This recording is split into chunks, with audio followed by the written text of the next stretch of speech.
Residual income through real estate investing. Introduction. Before we get started, there are a few things you should know. First of all, the term net worth. What exactly is that? Well, net worth is simply the sum of assets minus the liabilities. This, however, simply does not state the whole story. Each year, Forbes magazine shows the distribution of net worth for the United States. The Forbes graph shows that 86% of the people make $250,000 or less each year, yet this constitutes only 26% of the net worth pie. And only 10% of the population makes more than $350,000 per year, yet that 10% is controlling 68% of the net worth of this country. These statistics are not meant to upset you, and I would, however, like you to keep the term in the back of your head as you go through this video tutorial, so you understand how most of the money is made here in America. Most people make their income linearly, which means they have a linear income. This simply means that for every hour they work, they get an X amount of income. With a linear income, a person must keep working if they want to keep getting paid. In the United States, the average person works a 40-hour work week, not to mention all the other time spent away from the home due to having to work. Let's say that an average is 50 hours per week, and if you consider that the average person gets 2 weeks of vacation, you will see that 2,500 hours per year are spent on the job. Take those hours over the typical 45-year work span, and you will have worked 112,500 hours. Yes, 112,500 hours. And if you could go back and average all the income over that 45-year span, you might find statistics look like this. An average annual salary of $30,000 is equivalent to $12 per hour before taxes and a mere $7. 80 after taxes, assuming a 35% tax rate or taxation, average annual salary of $40,000 is equivalent to $16 per hour before taxes, and an average annual salary of $50,000 is equivalent to $20 per hour before taxes. When you look at these examples above, there is a pattern that may catch your eye. For each $10,000 or more made per year, you can add $4 per hour to your hourly rate of pay. I can almost guarantee you that if you follow this type of system to make your money, you will have a very long and difficult time becoming wealthy. Everyone has heard of the diversification, especially when talking about financings.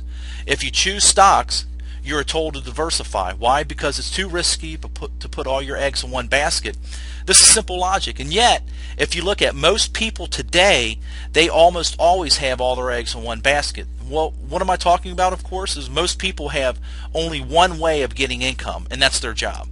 Most people have one paycheck that goes into a bank and then comes out of the bank for a variety of fixed expenses. The only diversification in this picture is the number of ways the money flows out of the bank. If your cash flow fails due to sickness or inability to perform the given task, you will lose all of your assets. So what's better than linear income?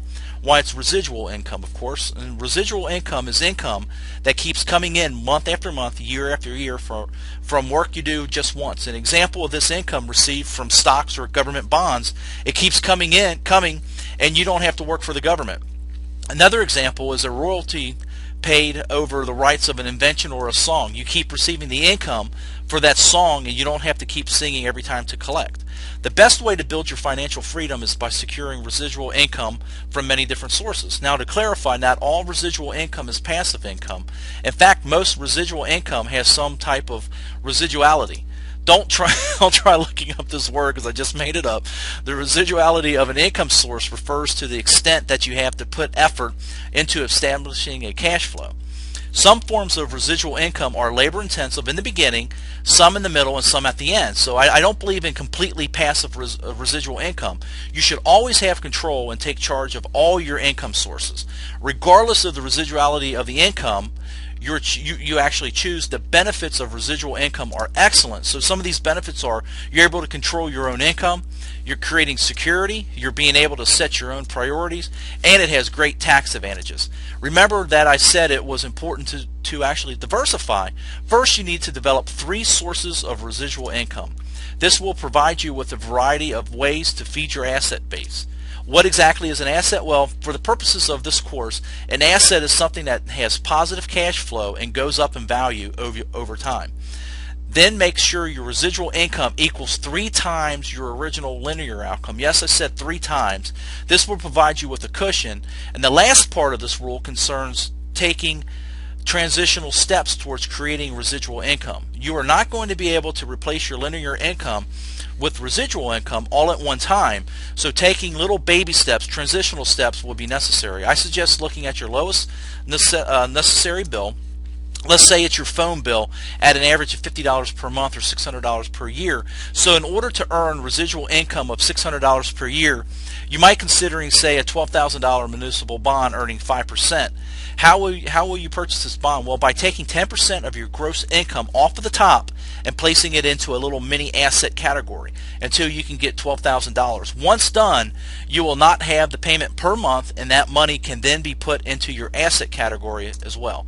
Stocks and bonds, as you can see, are very capital intensive, but over time will be able to pay all your fixed expenses. So this concludes the introductory and residual income through real estate. And next week's tutorial, we're going to be talking about buying mortgages, how to buy them at a steep discount, and how buying these mortgages will create more of a residual income for you. So until then, this is Larry Hoffman with FindingMotivatedSellersExposed.com.